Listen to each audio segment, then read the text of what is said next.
Well, thank you for joining us. This will be the last class of Creation Science 101. We've only covered about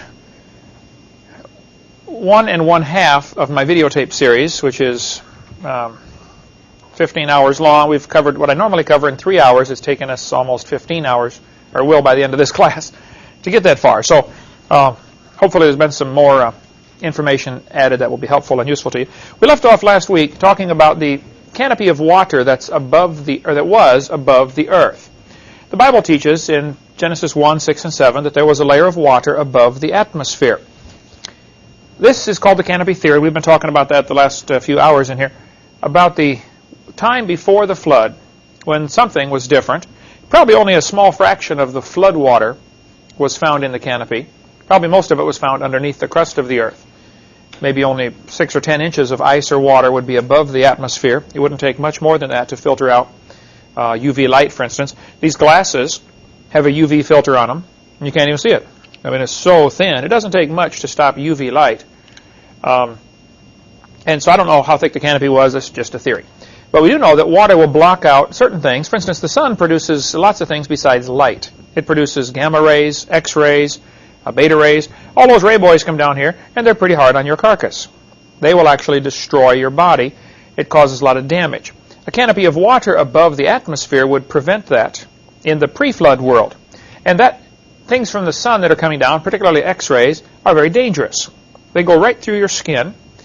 You go to the hospital to get an X-ray. Of course, they use a higher dose of X-ray than you get from the sun. But you could take X-ray film that they use at the hospital, walk out in the yard, take it out of the box, put it back in, go inside and develop it. The sunlight produces X-rays. It'll ruin the film if they don't keep it protected.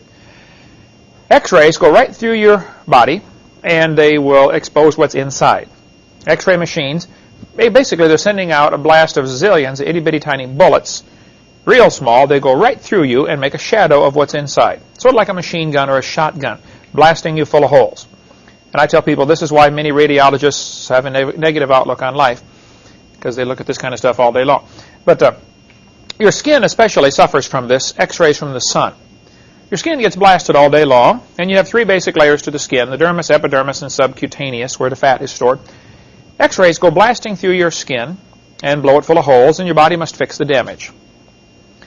And it happens, all day. Millions of cells have to be replaced because of damage from the sun. And the more exposure to the sun you get, the more damage you cause to your skin.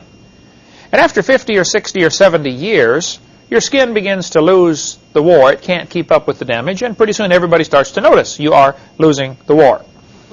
As your skin begins to wrinkle up, this is one of the primary causes of aging and wrinkling, is this damage from the sun. There's other causes involved, like the damage that's now happening to the plants that we're eating. Not only are we being exposed to sunlight since the flood's been over, being exposed to a different kind of sunlight, our plants are being exposed to a different kind of sunlight, so they're also not having the nutritional value that they used to have. Anyway, concrete will stop X-rays, lead stops X-rays, and water stops X-rays. Several other things stop them. And if there was a layer of water above the earth before the flood, that would explain why people lived so long. Before the flood, they lived an average of 912 years. That's a long time. It's also one of the quiz questions. What was the average? It'll actually end up on the final exam. What was the average lifespan before the flood? These are just, of course, from the dates we have recorded in the Bible. We don't know that this is average of everybody in the world at the time. But the patriarchs, all the people's names given in the Bible, if you simply add them up, the numbers that they give, and they left out Enoch in this average purposely. Enoch never died. So if you want to figure him in there, he's already 6,000 years old. So it would really up the average, not bring it down, since Enoch never died. So they left him out to average the rest of the numbers. It's interesting, when you look at the charts, the things you can learn from this graph are fascinating. For instance, Methuselah died the same year that the flood started. There's all sorts of good preaching goes on about this topic. I don't know how much of it is provable, but it's very interesting. Enoch was Methuselah's daddy. Apparently, God told these people what to name their children, because the names of these 10 patriarchs here have a message that it spells out. I forget what the message is now, but it's in Henry Morris's book. It's in the Defender's Bible, as a matter of fact. I should have looked that up before class. But you can get it the 10 names have meanings. Methuselah means, when he dies, it shall come.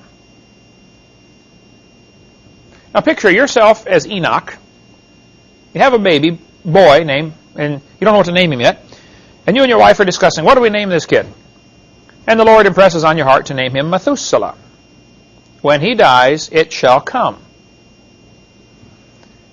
So Enoch is holding his baby thinking, Lord, why do you want him named Methuselah? When he dies, what shall come? The end of the world? And so the preaching goes, I don't know how true it is, but it sure seems like it could be, that Enoch realized when this boy dies, that's it. God's going to destroy the world. Now, did Enoch know how long his baby was going to live? No. Could have lived, 2 days.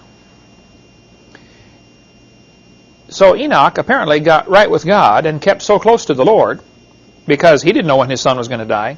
All he knew was when this boy dies, that's it. Because God apparently had told him that in order to get this name, Methuselah. So Enoch got so close to the Lord, they're walking and talking one day, and the Lord said, Enoch, we're really closer to my house than yours. I want you to come on home and spend the rest of the day. He said, okay, Lord. And since there's no night there, he's still spending the day up in heaven with the Lord. Like I said, it preaches good, but we don't know.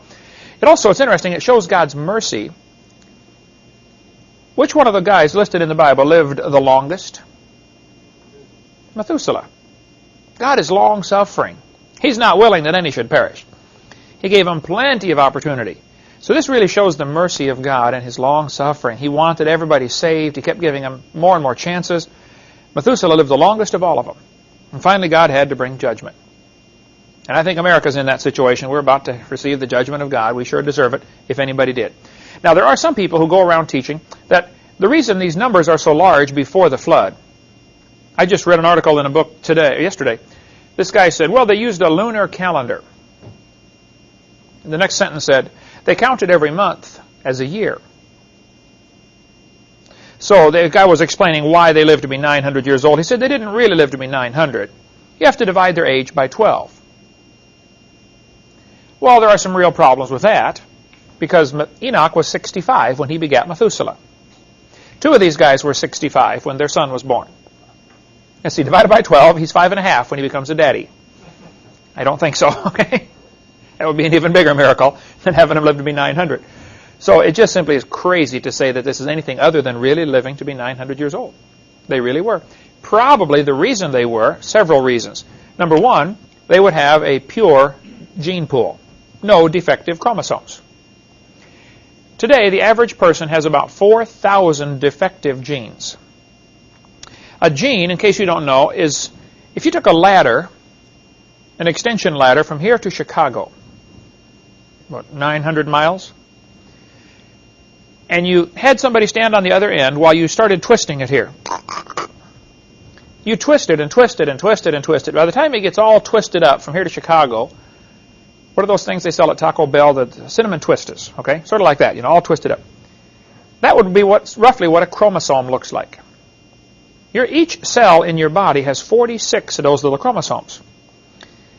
The rung of the ladder would be a gene.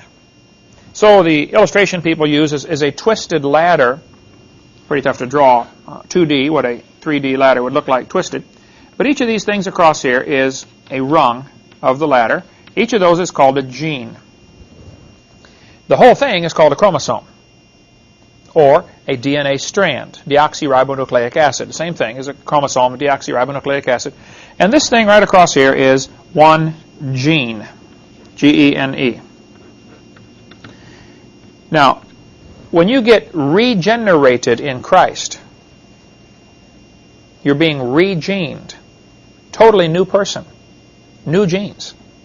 That's where the word regenerate comes from that word gene. Now that'll preach too. But during conception for the baby, half of this chromosome comes from the mother and half comes from the father. The problem is it splits down the middle. Now let's take a ladder that is twisted from here to Chicago. We're going to split it all the way down the middle. It's going to unwind itself. And it's going to get the other half of the ladder from the mother or father, depending what your case may be. And it's going to wind itself back together. and all those genes are going to line up. Absolutely phenomenal how this can happen. And that's one chromosome. You got 46 that are doing this. And 46 chromosomes in every cell of your body. So radiation from the sun is one of the things that causes damage to these genes. You often see people at the hospital when they're going to get an x-ray, they will put a lead apron over where the ovaries are on a woman, for instance, because they know the x-ray could damage the chromosomes, could damage the genes for the next generation. Many things can damage this, and so they try to be very sensitive to not create damage to this. But one of the reasons they lived to be 900 before the flood was they had a pure gene pool. No genetic load. You've got about 4,000 of these genes in your gene code that are defective. Sort of like a computer program where something's wrong. Now, if you marry closer than a first cousin, there's a high probability that you both have a similar gene code, and so you might both have the same defective genes. Now you're asking for trouble as far as deformed children. It's against the law in all but 3 states to marry closer than a first cousin. You have to marry a second cousin or more farther away in all but 3 states in America. I won't tell you which the 3 states are, but drive through them and you'll be able to tell. The people, I believe that the product of that is called a redneck. But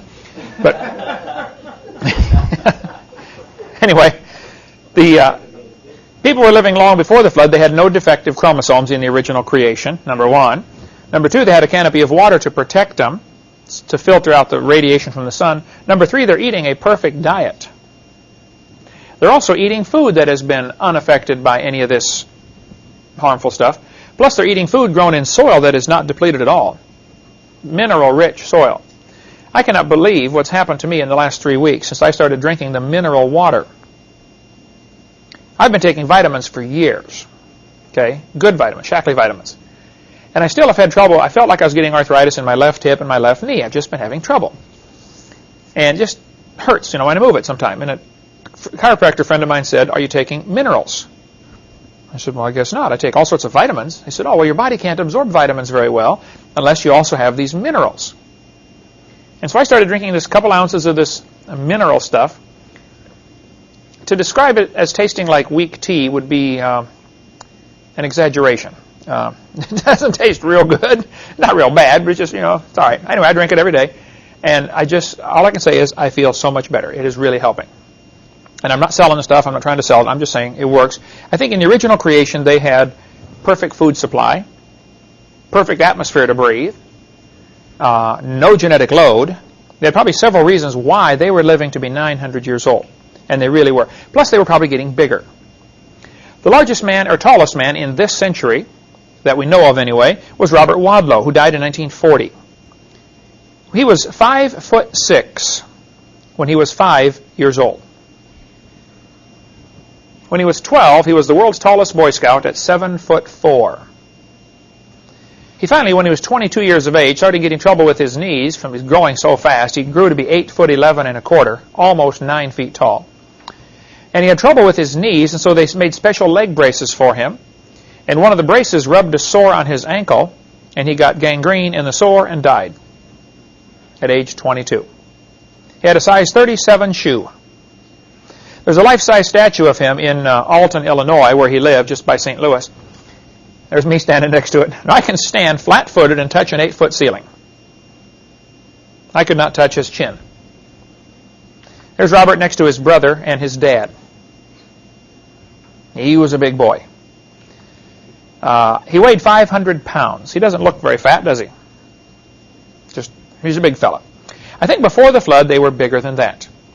Now, this is a drawing, not a picture, of a skeleton that was alleged to be found in a coal mine in Italy back in the 1850s, I believe. Now, some of the scoffers have ridiculed this drawing, saying when you find a skeleton, the ribs are not in place. Well, I understand that, okay? The ribs are going to collapse and it's going to be flattened out. They're not going to be up in place like that. This is just a drawing of what they said they found in this coal mine. There are numerous stories and legends about giant skeletons that have been found. And this man was supposed to be 11 feet 6 inches tall. Well, long, not tall. He's laying down now. But 11'6". Can you imagine having one of those guys on your basketball team? Hey, throw the ball to Herman. Okay, drop it in, Herman. Right there. You could stand on the free throw line and probably drop it in the hoop. They could shoot 100% from the free throw line. In my seminar, I tell the story how some people get upset with me and they say, now, Mr. Hovind, you said that was the skeleton of a man. Maybe it was a woman. Well, that's a fair question, but I taught biology and anatomy. I happen to know how to tell the difference between a male and female skeleton. It is not the number of ribs. Only Adam was missing a rib. By the way, there's only one bone in the human body that will grow back if it's removed. The bottom rib. The only bone that will regenerate. There's this interesting story in Creation magazine just a few months ago. If you get from Answers in Genesis, Creation magazine, about this a doctor who was in a car accident and had smashed his face in, and they were going to rebuild the bones in his face. He went in for surgery many, many times, and they kept opening up his side, taking pieces of bone out to use it to graft to rebuild his facial bones. And so this doctor asked his doctor, aren't I going to run out of bone down there or something? You keep going in the same spot to get bone for grafting in my face. He said, no, the only bone that grows back in the whole human body is the lowest rib. Interesting bit of trivia. As long as you leave the coating, called the periosteum, the rib will grow right back. So, Adam had a rib taken out. That, of course, is not going to affect his gene pool. If you cut your arm off and you have children, will your children be born with no arm? No. And if God took a rib out of Adam, that wouldn't affect his children any. And it's surprising how many people today still believe women have more ribs than men. It just simply is not true, okay? Now, it is true there are people who have one extra set of ribs more than everybody else. See, that happens. It's a genetic thing. Sometimes people have 13 ribs pairs instead of 12. But it's pretty rare, and who cares anyway? But it's not a male-female thing, okay? Everybody has the same number of ribs. But there are two ways to tell the difference between a male and female skeleton. One is to look at the feet. If they're pointed toward the mall, it's a woman. Don't write that down. That won't be a quiz question. One lady said, no, Mr. Hovind, her feet are pointed away from the mall because she died after shopping. That shopping's hard on these women. I said, okay. The second way to tell the difference is to look at the process on what's called the temporal mandibular joint. That's the place where the jawbone, the mandible, hooks onto the skull. If that joint right there is worn out more, it's probably a woman. One lady said, that's because we got to tell you men everything twice. You don't listen the first time. I said, well, I'm guilty of that too. But that's just a joke I tell. You'd be surprised. I get letters from time to time, or phone calls, people get upset about jokes in my seminar. I say, look, lighten up. First place, I'm just kidding. They say, are you against women? I say, my own mother was a woman. No, I'm not against women. She comes from a long line of women, matter of fact. So, no, I'm not against them at all. But there are other differences between male and female skeletons. These two are not the ones. But some giant skeletons have been found. That's what I want to talk about tonight. In Indianapolis newspaper, 1975, they quoted an article that was also quoted in Reader's Digest, Mysteries of the Unexplained, where it talks about a giant skeleton, 9 foot, 8 inch tall. That's pretty big. It was found in Indiana in 1879. And I don't know what became of it. Nobody's been able to trace down what happened to this giant skeleton. I have a theory about that, though, and we will get to that in a minute. A skeleton nearly 10 feet long was found in Humboldt Lake, Nevada in 1931. 10-foot skeleton up to the ceiling up there. Pretty good size. In Guam, there are some giant stones that are set up over there. And even today, the legend exists in Guam about the Leyte stones. I think that's how you pronounce it, Leyte, that are found. They said, who put these giant stones up here anyway? They said, oh, the giants that used to live here did that. It's still part of their custom that there were giants in Guam at one time. Giant people.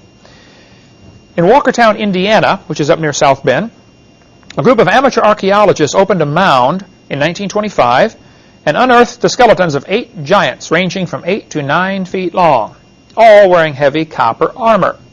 Through the bungling of the diggers and the disinterest of the archaeological museum establishment, these discoveries have now been scattered and lost. Now, the book Weird America by Jim Brandon, which I have in my library here, he goes through talking about some of these giant things that are found and about dinosaurs still living. And then he says, isn't it amazing they survive for millions of years? Just does good research and gets the wrong conclusion from the whole thing. Lompoc, California, down in Southern California. I'll be there day after tomorrow. In 1883, some soldiers were digging for a magazine, a place to store gunpowder, keep it cool out of the weather. They found a giant skeleton 12 feet tall. The Indians in that area, this was still during the time of a lot of Indians, Indian wars even going on in 1880, they got upset because they had disturbed a grave. Now, in many cultures, of course, if you disturb a grave, that's one of the worst taboos there is. You don't bother a grave. And so the remains were reburied, and nobody knows where it is today. But this was reported commonly back in 1880s about this giant skeleton. This is from the book The Unexplained by Dr. Carl Schuker, who is a scientist in England and writes extensively about unusual phenomena like this. You might also want to contact Todd Jurasik. He's a friend of mine in Oklahoma who does a lot of research on giant skeletons that are found. He's writing a book about it. I've been after him. I say, Todd, he calls once a month or so. I say, finish the book, because he's collected an enormous amount of material on these giant skeletons, giant humans that are found.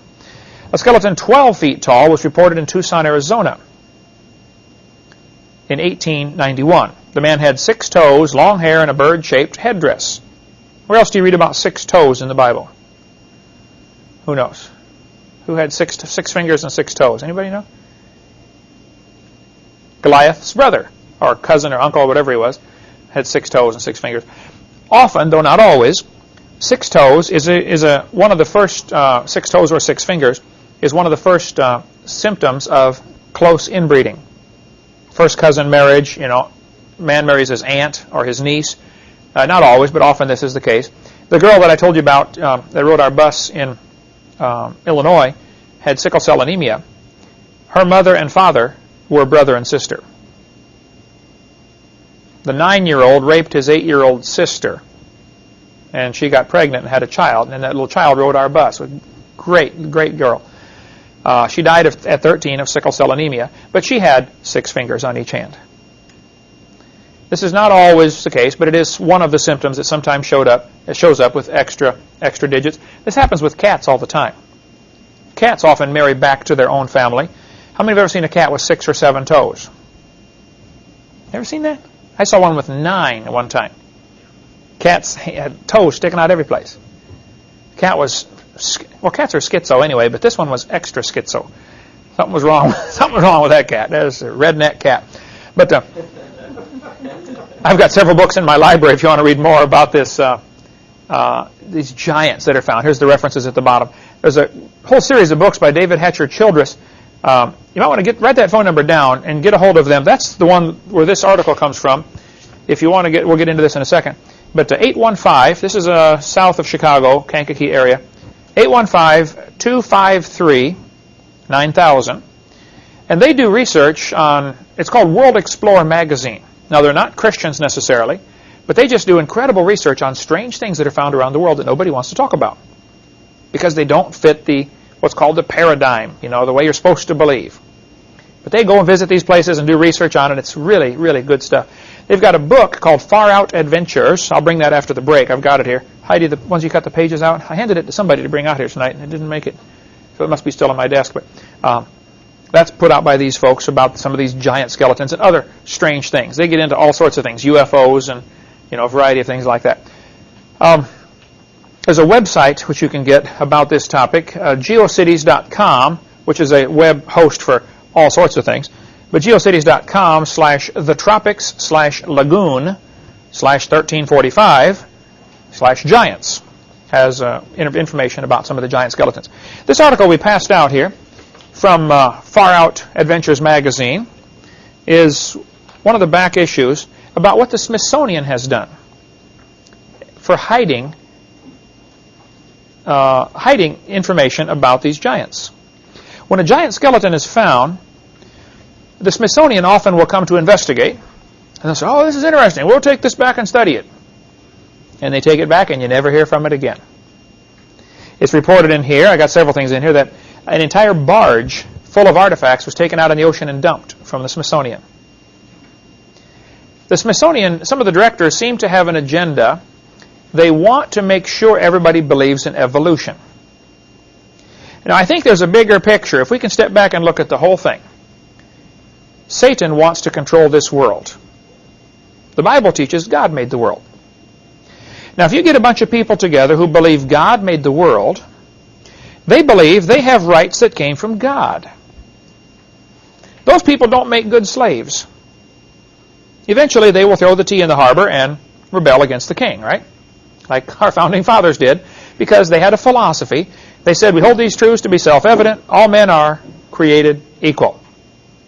And people who believe in creation oftentimes get this attitude of, I'm going to answer to God, and I don't care what anybody else thinks. I'm going to try to please God.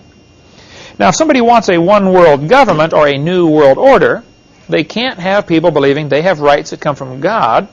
You have to get everybody to believe that your rights come from the government.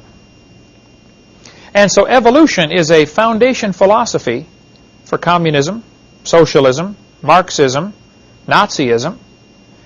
If you want people to believe government is supreme, evolution goes along with that attitude. But if you want people to believe that God is supreme and laws come from God, then creation is the foundation for that thinking. And I believe there are many folks in this country in high places with lots of money who really want a one-world government. They have most of the money. They would like the rest of it. And so they want everybody to be their slaves. And they want to be the elite, and we will be the rice farmers, those that they allow to live, however many that's going to be, whatever they need, And so there's a real strong push among some of these institutions like Smithsonian, and probably everybody that works there doesn't know this and maybe doesn't care. But there are certainly some who would say, look, we want people to believe in evolution theory. This is the world view we're going to push. And anything that goes against this theory, we'll just have to, get rid of that information. Now, evolution teaches man started off itty-bitty, and we're evolving and getting bigger and better and stronger. Isn't that what the theory teaches? If you find a 12-foot skeleton, what does that do to your theory? It shoots it down. Suppose the opposite of evolution is true. Suppose we were made in God's image. Let's just suppose now, okay? Suppose Adam and everybody back here was 12 feet tall. If you're 12 feet tall, how fast could you run? In a perfect environment, 30% oxygen, perfect food supply. You don't need a car. You run to Grandma's house, right? Of course, they didn't have a grandma either, but it was just, or a mother-in-law either. That's why it was paradise. But no, actually, my wife has a great mother-in-law. But I think the time before the flood was just a lot different. They probably were huge back then. And you can take this home and read it. For those of you watching the tapes, of course, I'm not going to make a copy for you. You have to get your own book from the World Explorer magazine. Keeping in mind, it's not a Christian organization. It's just fascinating research on giant things or unusual things that kind of just disappear when they get in the Smithsonian, the attic of the nation, it's called, and they disappear for sure. Right now, in Lovelock, Nevada, in Lovelock Cave, in 1911, they found this giant human skull. The person that had this skull would have probably been 10 feet tall, assuming normal body proportions. The skull is still there on display in Winnemucca, Nevada. If you're ever driving across Nevada, stop in, because there's nothing else to see when you drive across Nevada. You might as well stop in Winnemucca if you get close. But there's this massive human skull. Your second bone down in your thumb, all these bones are called phalanges in your fingers and thumb. The second one down is shown right here on this picture. On top is a normal-size human phalange, thumb bone. Underneath, Ron Wyatt, a friend of mine, who died about a year ago, he is holding a giant human thumb bone. This giant human thumb bone was part of an entire skeleton, obviously. This was found right near Mount Ararat. Now, Ron told me the whole story before he died. You can call Richard Reeves, see phone number right there. Richard took over for Ron when he died. Richard's number is 931-486-0557, and listen to the story. But Ron said that they were exploring around the area where Noah's Ark is in Turkey. He's been over there bunches of times doing research over there about Noah's Ark. And they found this large stone. It was very, very faded, but they could make out an image on there. He said there were two stones, apparently gravestones. One of the stones had what looked like a boat carved in there with a bow over the top of it, apparently symbolizing the rainbow over Noah's Ark. Walking away from the boat, there were 2 big people and 6 small people. One of the big people had their eyes closed. So they assume this is symbolism for this is the grave of one of the big people on Noah's Ark. The other tombstone had both of the big people's eyes closed. So they're assuming, hey, this is Noah's grave, this is Mrs. Noah's grave. Now in that culture, Islamic, you don't disturb a grave. But they did. They dug it up. The coffin was over 12 feet long. The skeleton inside was 12 feet tall, assuming it was Mrs. Noah. Inside were all sorts of jewels. Apparently, pre-flood jewels. This seems reasonable anyway. The mayor of the city over there that was with on this expedition, they covered the grave back up and didn't disturb anything. When Ron went back several years later, the gravestone had been smashed, and the coffin was gone, and the jewels were all gone. And so all they can surmise is that somebody in the government over there, decided to go become rich. Ron dug around in the dirt and did find a few more of the bones that apparently when they moved the skeleton, some of the bones, fell apart. Here's one of the thumb bones right there. This person would have been probably 12 feet tall. People say, you think 1 man and 3 boys built that big boat for the flood? Oh yeah, the Bible says they did. Of course, they could have hired help too. People work for heathens and heathen work for save people all the time, and vice versa. But some people say, well, 1 man and 3 boys couldn't build a boat that big. Well, you didn't see those boys. They would have been big too, right? Now let's assume Noah was 12 feet tall. Let's just assume, for the sake of argument. Now what would that do to his cubit? How big would his cubit be? Now we don't know the size of the ark. It could be when Moses edited the book of Genesis, Moses would translate it, if that's the right word, into what he thought was the modern English or modern unit of measurement. For instance, if I was going to translate an ancient document from 2,000 years ago and they're talking about shekels, it would make sense for me to write it in English as dollars and cents, right? So it could be that Moses edited Genesis and he might have used what's called the Egyptian cubit, which was 20.6 inches. My cubit happens to be very close to that, 21 inches. 20.6 inches is an Egyptian cubit. The standard Hebrew cubit seems to be 18 inches. Everybody's cubit is slightly different, but that's, who cares? Anyway, the ark might have been really big. This thigh bone, let's see. John, would you grab that off the table over there? I'm wired in here. This is a replica of a thigh bone that was given to me. Joe Taylor, his phone number there, he makes the castings of this thing. That's good. Just bring it up right there, yeah. And if you see over there in the corner is the drawing of what the guy would have looked like. This is the thigh bone. It's upside down here. From a giant skeleton that was found when a road construction crew was digging with bulldozers across part of Egypt. They think they went across an ancient battlefield. They don't know. There's all kinds of skeletons out there. This guy would have been about 13 feet tall, if proportions hold true. I can't vouch for what happened to the originals. That's good, Jan, thank you. But that's a good-sized thigh bone. Here's Joe Taylor, the guy who makes the castings of it, standing next to it, telling about it. Egyptian construction crew ran into a burial ground and found several burials of giant humans, some 16 feet tall. I was asked to sculpt a model based on one femur. The size femur would have belonged to a man 16 feet tall. The Bible tells of giants before and after the flood. Goliath was 9 foot. Actually, Goliath the Bible says he was 6 cubits and a span. Well, a cubit is at least 1.5 feet. That's the small cubit. 6 of those is 9 feet, and a span is 9 inches. So if Goliath was 9 foot and 9, then the Bible says Og, King Og, was somewhere between 12 and 18 feet tall, because the Bible says Og's bed was, I forget how many cubits it gives, but you can look up Og in the Bible. Either he just liked having a big bed, or he was really a big fella. But he would have been pretty big, and this was after the flood. Giant skeletons have been found in Texas, Arizona, Europe, Ohio, and in the Bible lands. There are giant bones in rocks supposed to be hundreds of millions of years old. That's the problem, is that stupid evolution theory that hinders people from doing research. Here's a kid standing next to the replica of the thigh bone here that was found in Egypt. In Turkey, giant skeletons giant jawbones are on display right now.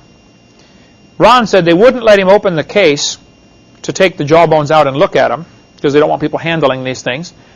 This may be from Noah's grave or Mrs. Noah's grave. We don't know. But across what's called the TMJ, the temporomandibular joint, where your jaw attaches, average human is probably about 3.5 inches. That's the width of your jawbone across the joints. This was 6.5 inches. Any one of us could put your head inside the jaw and rattle it back and forth. This would be a giant person. We would assume, or else they had a huge jawbone, one or the other. Up in Wasaukie, Wisconsin, I went up there and met Mrs. Ailes. She owns the resort where some giant bones were found. This is in Wisconsin.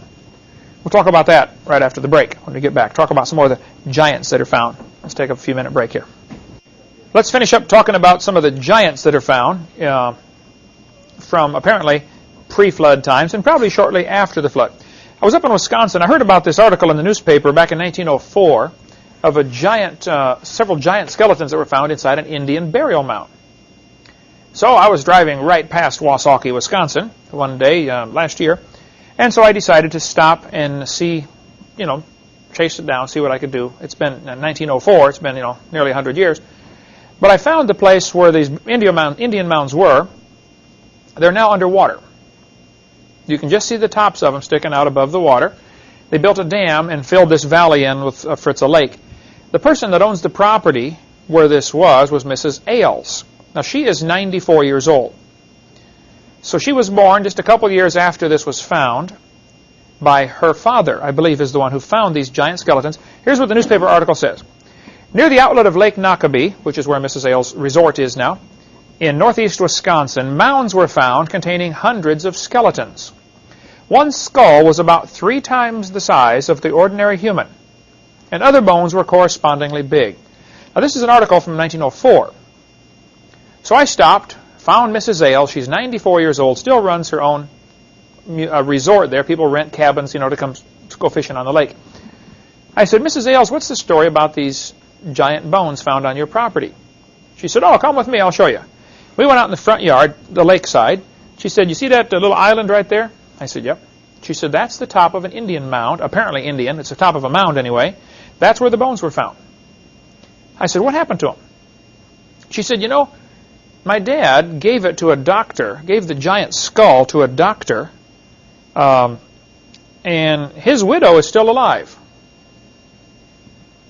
She's 104 or 5 years old. She's in a nursing home.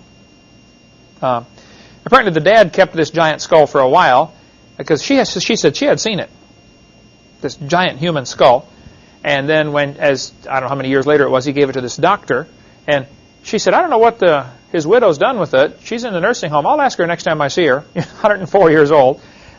I haven't heard back. That's the last I heard. But there's Mrs. Ailes' phone number. You can call it up and check it out for yourself.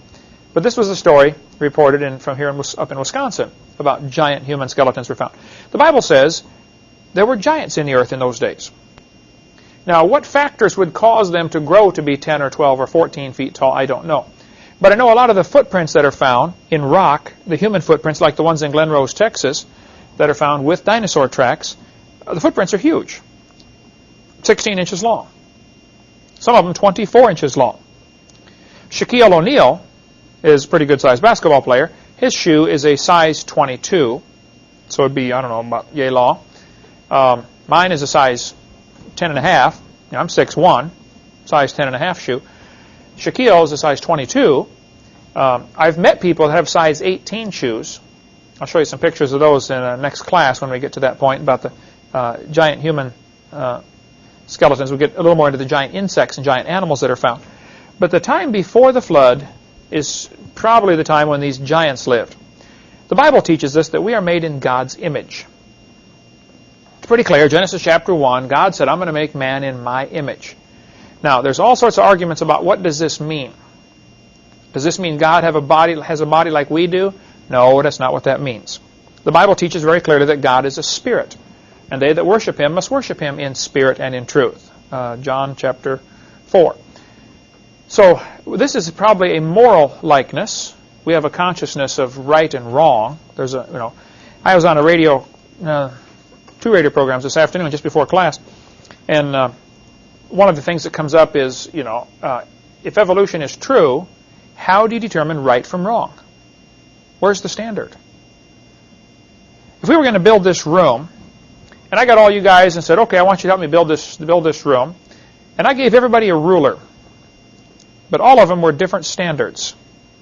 On yours, this is an inch. On yours, this is an inch. On yours, this is an inch. On yours, we have a regular inch. If everybody had a different standard of what an inch was, or a meter, if we all had different standards, how would this room turn out if we're all working together to try to build it? Not too good, would it? Wouldn't be good at all. You have to have a standard, even if it's wrong, just so you all have the same standard, just something to go by. And the problem is, America has lost the standard for determining right from wrong. How do you tell right from wrong? Think about it. If evolution is true, how do you tell what's wrong and right? We used to have a standard we went by called "Thus saith the Lord." But we've lost that. We've left that. We haven't lost it. We left it. The standard for determining right from wrong. People say, do you think abortion's right or wrong? I say, well, let me ask you a question. Do you believe in creation or evolution? Because that's going to determine how you make your other decisions. Is murder right or wrong? Well, do you believe in creation or evolution? Because that's really where it's going to start. If you believe in evolution, I'd like to know how do you determine right from wrong? If evolution is true, why do people have a conscience? Why do we have love and justice and mercy? And would those emotions evolve? Does a lion feel bad when he kills the zebra and eats him? No. He's glad. He's going to do it again, right? Plans to. Why doesn't the animal world develop these feelings of pity and emotions like that?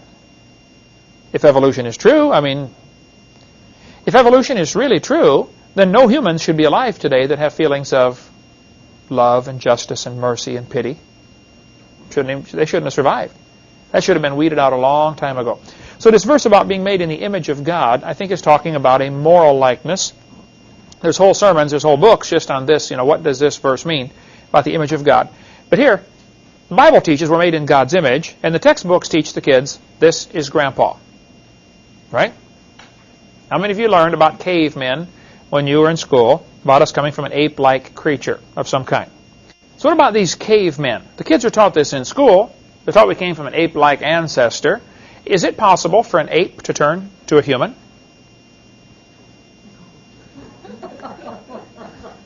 Somebody sent me that email, and I just couldn't resist throwing that in there.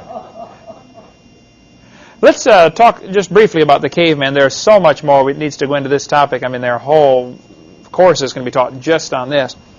We'll take a little quick trip down Evolution's Hall of Shame. Nebraska man is a good place to start. All they really found for a Nebraska man was one tooth. A guy named Harold Cook in Sioux County, Nebraska, which borders Colorado, he found a tooth. That was it. One tooth. He said it looked to him like it was halfway between the shape of a human tooth and an ape's tooth. So therefore, it proves it came from an animal that was halfway between a human and an ape. This is the line of logic they use now, okay? They built the entire skeleton for the museum around this one tooth. They said, well, if the tooth is shaped like this, the jaw must be shaped like this. And if the jaw's like that, that would fit a head like this. And if the head like that, then it'd fit the body. They built the entire thing from one tooth. Then they made the guy a wife. You got to really be good to know what his wife looks like from the shape of his tooth. But they had him on display. London Illustrated London News, 1922. Nebraska man, proof for evolution. During the Scopes monkey trial in 1925 in Dayton, Tennessee, they were going to bring in a bunch of witnesses to give proof for evolution. It turned out the judge said, it doesn't matter what evidence you have for evolution. This is not what's on trial. The only question is, did the teacher break the law? The law in Tennessee says you can't teach evolution. So I don't want you bringing in evidence for evolution. That doesn't matter whether there's evidence for it. The question is, did he break the law? That was the question. So even though these evolutionists had these grandiose plans of making a big deal out of using this case to bring all their evidence for evolution in, the judge disallowed anything. He said, I don't care about the evidence for evolution. It doesn't matter, because that's not what's on trial here. But one of the things they were working very hard and preparing to bring in as evidence was Nebraska Man. The American Museum of Natural History in New York, the director at the time was Henry Fairfield Osborn, who was a racist through and through. And we'll get in a lot more of his quotes later when we get into seminar part 5, if we ever get that far. But the racism that evolution breeds. Osborn was one of the guys who went around promoting this as proof for evolution. Nebraska Man is proof for evolution. Here we have the proof right in your hands. How can you not believe it? It was a tooth. Later they found out the tooth really came from a peccary, a pig. There's the real Nebraska Man right there, folks. It was a pig's tooth. I had an evolutionist get all upset with me and said, don't you know there's a difference between a peccary and a pig? Well, look at them both side by side. Okay, the peccary's still alive in South America, running around doing just fine. Okay, I know there's a minor difference, but they're a very similar animal. Okay, let's look at Piltdown Man. In 1912, an amateur archaeologist named Dawson and a French Catholic priest who loved the evolution theory named Pierre de Chardin, he had a longer name than that. And all those French always have 8 names, you know, but he had a real long name. Anyway, and a guy named Woodward, and nobody's for sure who's involved in this, but who made this happen. But they were looking for evidence for evolution. Now, if you get somebody who's determined he wants to find evidence for his theory, he's eventually going to find some evidence for his theory, even if he has to interpret what he finds in the light of his theory, which is probably what everybody does. We're all guilty of that, okay? Which is why you have to have other people check your work and say, hey, here's where you're wrong. Sorry about that. Well, this Catholic priest, Pierre de Chardin, and these other guys were digging around in this gravel pit looking for the missing link. Now, keep in mind, in the early 1900s, evolution theory had been out for 60 years. Darwin had predicted, we're going to find evidence for my theory. It had been 60 years since Darwin's theory came out, and there was still no evidence. So they started getting pretty desperate. And so people were looking for proof for this theory. And so probably Woodward or the Catholic priest Pierre de Chardin took a human skull, just the skull cap, the top part of the skull, and the jawbone from an orangutan, an ape. They broke off the places where they would normally fit together, where the hinges go together. They broke those off because they'd be real obvious they didn't go together if those pieces were on there. So they broke off the important pieces. They stained them with, first they treated them with acid to make them look old and pitted, stained them with some kind of chemical to make them look old, and went out and buried them in the gravel pit, close to each other. They went out fossil hunting a few days later, and guess what they found? Oh, look at this. Wow, proof for evolution. They planted it themselves, apparently. This came to be known as the Piltdown Man because it was from Piltdown, which is near England. Or it's in England. It's near London, England. The Piltdown Commons, I believe. It was a gravel pit. Piltdown Man was in the textbooks for 40 years. All the kids for 40 years were taught, we've got proof for evolution from the Piltdown Man. If you'd went to school, if you had gone to school in the 1930s or 1940s or early 1950s, your textbook would have said, evolution is true, and here's the evidence for it. And Piltdown Man would have been one of the things you'd have to learn and study and memorize.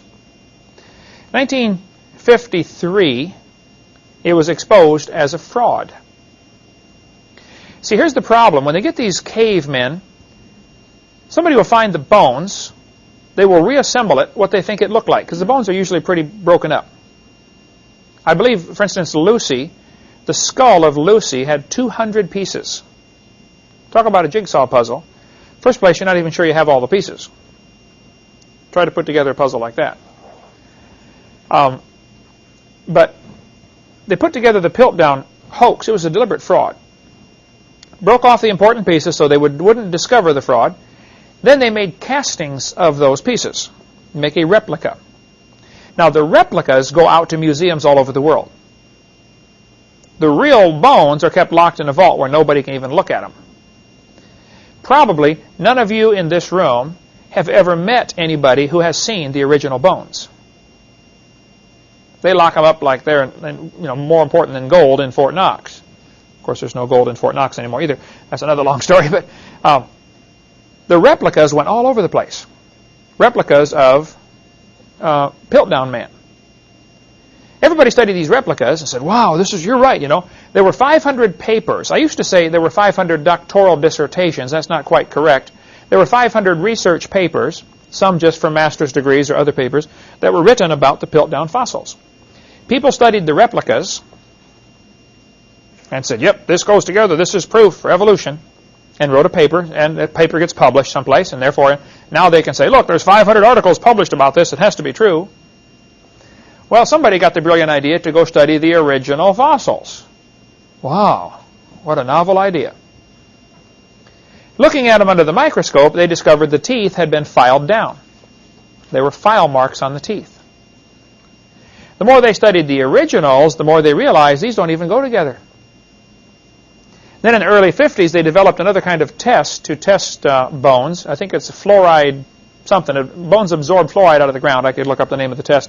But to see how old they were. They found out the skull cap was probably 800 years old. Maybe from a battle back, 800 years ago. England had battles all the time over there. Everybody beating each other with their swords and spears. And so they got this skull cap, probably about 800 years old, they guessed. And the jawbone was probably less than 100 years old. And it was from an orangutan. Now see, the shape of the skull of a human is more rounded as opposed to the monkey skull, which is a very distinctive shape. And if you find a big enough piece of a skull, a good anthropologist can tell you quickly if it's from a human or from an ape. So this was an obviously human skull cap and an obviously ape-like jaw.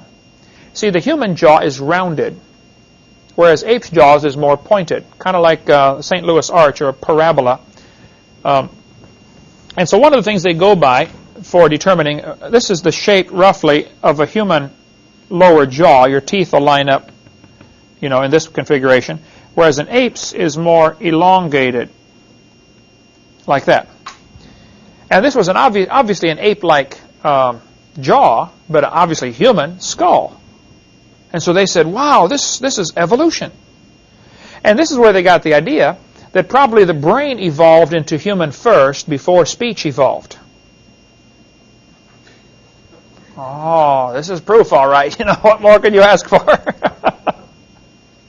They're so desperate to make that theory true because that's the only way to get rid of God.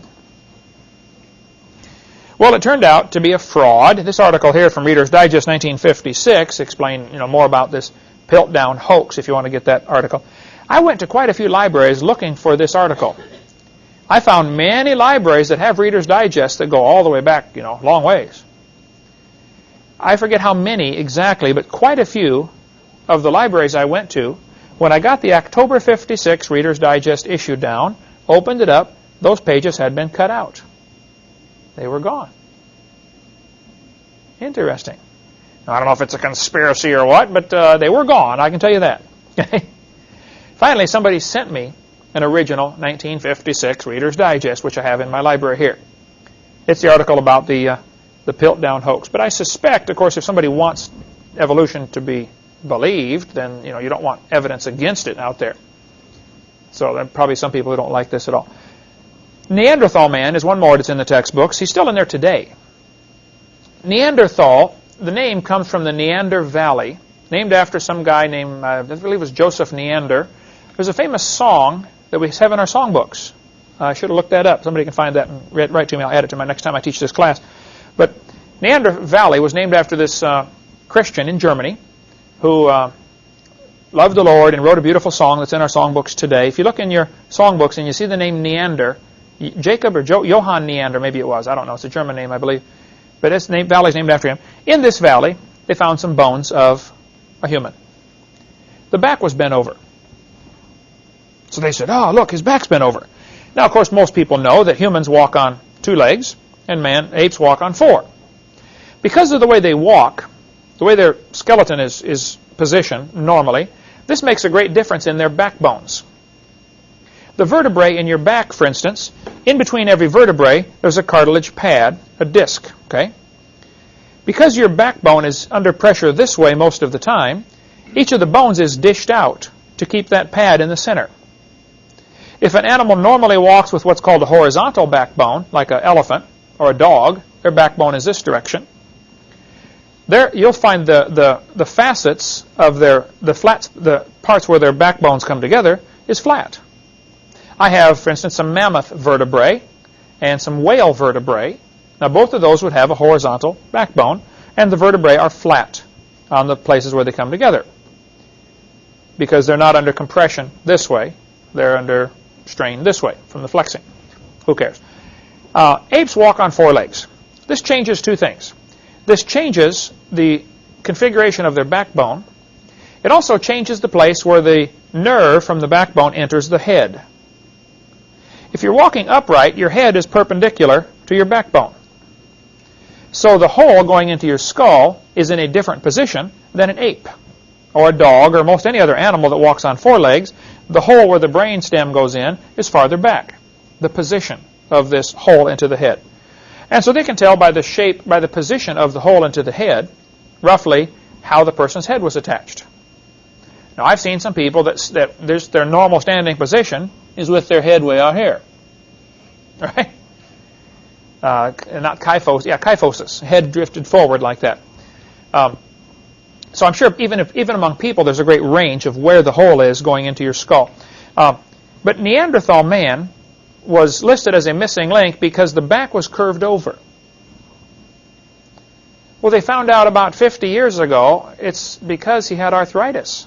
That's why his back is curved over. Wasn't a part human, part ape. He had arthritis. He was deformed by a disease of some kind, or rickets. But Neanderthal man is still in the textbooks today. Now, there's an excellent book if you want to get into the study of the caveman, and I recommend you do that if you're going to be a testimony to other people. We sell this book through our ministry called Buried Alive by Jack Cawazzo. Jack Cawazzo is a dentist in, I believe, New Jersey. He lives up in New England area, or northeast someplace. He went to France and Germany and studied the original bones. Not many folks do that. Most people study the replicas of the bones. He studied all of them. His life was threatened many times because the stuff he was finding out was that these things that we're saying are evidence for evolution are just deformed humans. Humans deformed from disease. His entire book is just about the Neanderthals. It's not about all the other so-called cavemen, just the Neanderthals, and it's very fascinating reading about the things that happened to him as they did research on the Neanderthals. He said, for instance, he examined the famous Rhodesia man, or Broken Hill man, the Neanderthal skull. Dr. Cawazzo said, "You must understand this skull really cries out disease. The teeth are badly decayed. The bones of the vault of the skull are extremely thick. There are many features that testify of acromegaly, or excessive secretion of growth hormone in adulthood. As a person gets older, several things happen. Their ears start to get longer. Anybody notice that? On older people, their ears get longer, and their nose gets bigger. This is because the glands are continually producing this hormone that causes these things to happen. Acromegaly. Some people get it really, really bad. Excessive secretion of this hormone. The thickening of the bones in the forehead and the eyebrow ridge getting thicker is one of the symptoms of a person getting older. If a person passes 90 or 100 years of age, their bones get thicker in the head. They really do get thick-headed. Now, after the flood, how long were they living? 400 years, right? What happened to these people that died after the flood? They probably got buried, right? I mean, what did they do with Noah when he died? They buried him, right? Isn't that normal? So it could be that what they're finding, these skeletons with thicker bones in the head, could be people that are living to be 300 or 400 years old. Post-flood. See, the pre-flood people were probably buried and dissolved, destroyed, you know. Probably wouldn't find very many of those bones at all. Some people have asked, well, hey, if there's a worldwide flood, why don't we find more human bones? I think there's several reasons for that. We get into a lot more of that on video number 7, the question-answer video. But for one thing, when God made the world, it was full of plants, full of animals, and only 2 people. 1,600 years later, it's still full of plants and still full of animals and still not full of people. So there's probably a lot more animals to be drowned than there were people to be drowned. Secondly, let's suppose that the people before the flood were 12 feet tall, just for the sake of the argument. You're going out looking for bones, but you believe in evolution. Because of your belief in evolution, you believe everybody in the past was 3 feet tall, right? You've already got this preconceived idea that says man is evolving and getting bigger and better. So you're digging around in the dirt and you find part of a bone that is gigantic. It would never enter your mind that it might be part of a human bone because of your preconceived idea. You would assume it must be from a giant sloth or a cave bear or a dinosaur or something. Okay? There's no telling how many bones have been misidentified because of the preconceived idea of evolution, as opposed to doing research from a creation perspective when things start to make a lot more sense. I'd recommend you get this if you want to get into the Neanderthal study at all. It's a fascinating book on the Neanderthals. They still list him today in the textbooks as one of the proofs for evolution, when it's just a normal human deformed by disease. The brains were actually bigger than ours. Now they can tell from the bone about how big the person's muscles are. The more you work out with your muscles, the more it puts pressure on the bones, and the bones grow larger. Bodybuilders not only get bigger muscles, they get bigger bones. Take a look. Now, but the pressure of the muscle pulling on the bone will cause it to enlarge at that point. The body sends a message to the brain, hey, this muscle's pulling pretty hard, I need some more bone down here. And so the bone sends a message down, or the brain sends a message down to grow more bone. And so by studying the size of Neanderthal bones, they've determined the brain was larger than ours, about 1,600 cc, cubic centimeter, average. And they were incredibly strong. It has been said the average Neanderthal could probably pick up the average NFL linebacker and throw him over the goalpost. Unbelievably strong. About 5'10", I believe, was the average height, somewhere in there for the Neanderthals. But just massively built, really strong people. Now their eyebrow ridge was different than ours. Of course, you could, if you could put a suit and tie on a Neanderthal and walk him down the street, nobody would look twice. He would look just like us. And all you got to do is drive around Pensacola, and you'll see some strange shaped skulls on people, right? You could line up the folks in this room and probably prove something, right? If you're determined to prove something. So I'd recommend you get and read more on that study. I wish we had time to go on into other stuff. There's a lot more cavemen. In the next course, we'll teach another 10-week course on this. We'll finish up about the cavemen and the Garden of Eden, what it was like. Not only were the people living longer, the animals were living longer. And the fish were living longer. Everything was much larger before the flood. We'll get into more of that in the next course. But I think that we've got the wrong idea in our textbooks. We're teaching the kids that man used to be small and he's evolving and getting bigger, when all the evidence is quite the opposite. And there are some folks like Smithsonian and some professors in universities who don't want kids to be exposed to any evidence against their theory. And so there is a real battle going on. And I hope you enjoy studying all that. If you have some people who've gone to anthropology class at the university and they've been taught evolution, you might want to get them this book, Buried Alive, or another one we'll get into next time called Bones of Contention, which is a tremendous book about all of the so-called cavemen. It's got a chapter on Neanderthals, and a chapter on Lucy, and a chapter on other ones, but we'll get into that later. We offer that through our ministry. Okay, God made a perfect world. Why? Well, he must have wanted our fellowship or something. I don't know. He wants us to love him. But he gave man a free choice.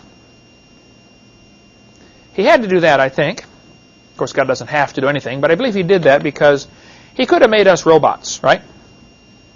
He could have made us like a computer or a tape recorder. You can speak into a tape recorder. I love you, I love you, I love you, and play it back. I love you, I love you, I love you. Ah, thank you, thank you. Doesn't mean anything, does it? You know, my wife is 5 foot tall. I'm 6'1". I can come home and grab her around the throat and say, you tell me you love me. Well, what's her choice, you know? It doesn't mean anything, though, does it? It's a lot better when I come home and she says, "Hi, dear. I sure love you." Wow. See, she doesn't have to. She wants to. And we don't have to serve God. If you don't want to serve God, you don't have to. He's not going to make you. He gave you a free choice. Now, when we do decide to serve God, now that means something.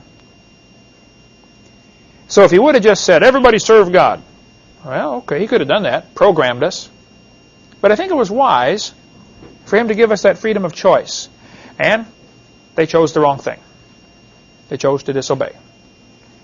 So then the curse came into the world. The Bible doesn't talk much about the curse, but there was a curse when things began to change, And then that messed up the world. Then you have a flood, which really messes up the world. That destroyed things big time. And a lot of people are looking at the world today and assuming this is the same way it looked to Adam and Eve. Totally wrong idea. They had a very different world, probably very different looking sky, very different looking plant life, much larger animals, and probably much larger people. And we'll go into all that next course.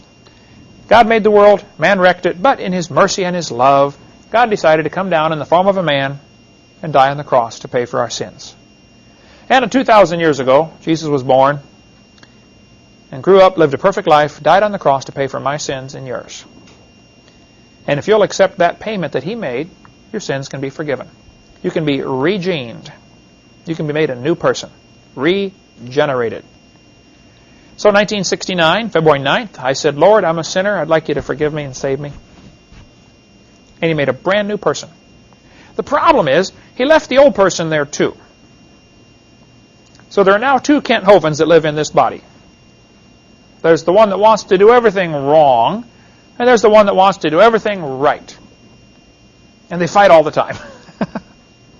And whichever one I feed the most generally wins.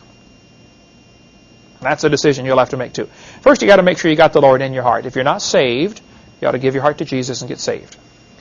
After that, it's your job to feed that new person and starve the old person. Paul said, "I die daily." Every day you got to crucify that old man, the flesh, that wants to do everything wrong. One quick illustration and we'll quit. Suppose your kitchen sink was broken. Water is squirting every place. You call me up. "Brother Hovind, my sink is broken. You know how to do plumbing?" "Oh, man, I've done a lot of plumbing. I love it. I got the tools. I'll be right over." So I grab my toolbox, run over, knock on the door, and you say, "Oh, Brother Hovind, I'm so glad you're here. Man, that sink, the kitchen's a mess. The water's going every place. But listen, I haven't had time to clean the house, Brother Hovind. I really don't want you to come in. Can you stay outside and fix it for me?" No. The first thing you have to do, you have to let me in, right? Now, as soon as you let me in, does that mean it is fixed? No, but that means I can start working on it, right? Now, when I'm working on it, you have two choices. You can help me, hold the flashlight, hand me the tools, whatever. Or you can make life more difficult for me, can't you? Turn the water back on, steal my tools, slam the cabinet door or something, Once you get Jesus into your heart, that doesn't mean everything's fixed, but it means he can start working on it. And so in 1969, I said, "Lord, I'd like you to come in and save me." And he did. Doesn't mean everything's fixed, but it means he's in there working. And now I've got a choice to help him out, or to make it harder on him. His goal is to make me like Jesus. Oh, he's got a long ways to go, but he's patient. He's still working on it, okay? That's his goal for you too. And he's going to take you to heaven one day and finish the job. He which hath begun a good work in you will perform it. He will finish the job. Some of God's children, he takes them home and crowns them. Others, he crowns them and takes them home. "Oh, a child of God, you're not acting like one. Why don't you come on home up here? I can keep a better eye on you, and take you on home to heaven." So I think that's what happens. Okay, we'll get into much more about the creation later. It looks like at the rate we're going, this course is going to be several more courses before we finish the whole seminar. I want you to feel free to ask any questions you have. You folks watching the videotape, feel free to call. I get lots of emails and letters. It's much faster if you just pick up the phone and call. I'm usually in the office Wednesday, Thursday, Friday, and we'll be glad to take your call and answer any questions I can. Thank you so much. Hope you had a good time in the course.